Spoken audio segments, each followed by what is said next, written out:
Saya Aing. Saya sudah 12 tahun dalam industri kereta terpakai. Showroom saya berada di Citra Kedah. Walaupun saya di Kedah, ramai juga customer yang datang dari Johor dan Melaka untuk tengok kereta di sini. Kalau tak kisah jalan jauh, datanglah di showroom saya untuk tengok kereta. Sebenarnya, masa mula saya join syarikat ini, saya bukan terus join kereta pun.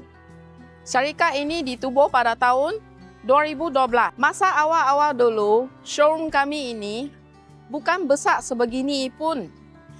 Kereta hanya ada 10 unit hingga 12 unit macam tu saja. Saya juga membesar bersama syarikat ini dari awal. Saya mula dari seorang kerani dan kini menjadi partner di sini. Selepas pada itu, saya baru pelan-pelan untuk mula belajar tentang kereta. Sepanjang syarikat berkembang hingga hari ini, ada satu perkara yang saya belajar dari customer saya ini. Kalau kita pegang prinsip, setiap kereta yang kita ambil, cek dengan betul-betul dan bila kereta diserah kepada customer kita dengan keadaan baik, barulah bisnes boleh berjalan lama. Sepanjang saya join kereta ini, adakah setiap kereta yang saya join memang tak ada masalah langsung?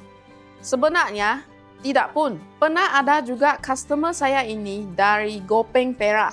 Dia beli sebuah kereta prive yang tahun 2015 dengan saya.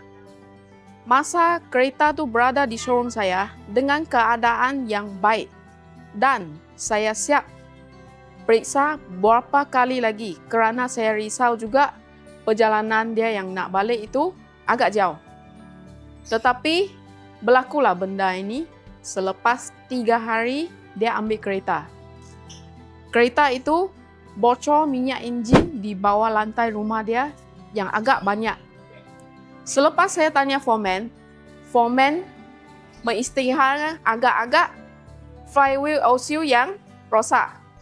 Selepas itu saya direct minta dengan customer, saya ingin towing balik kereta dia di kedai saya untuk repair semula.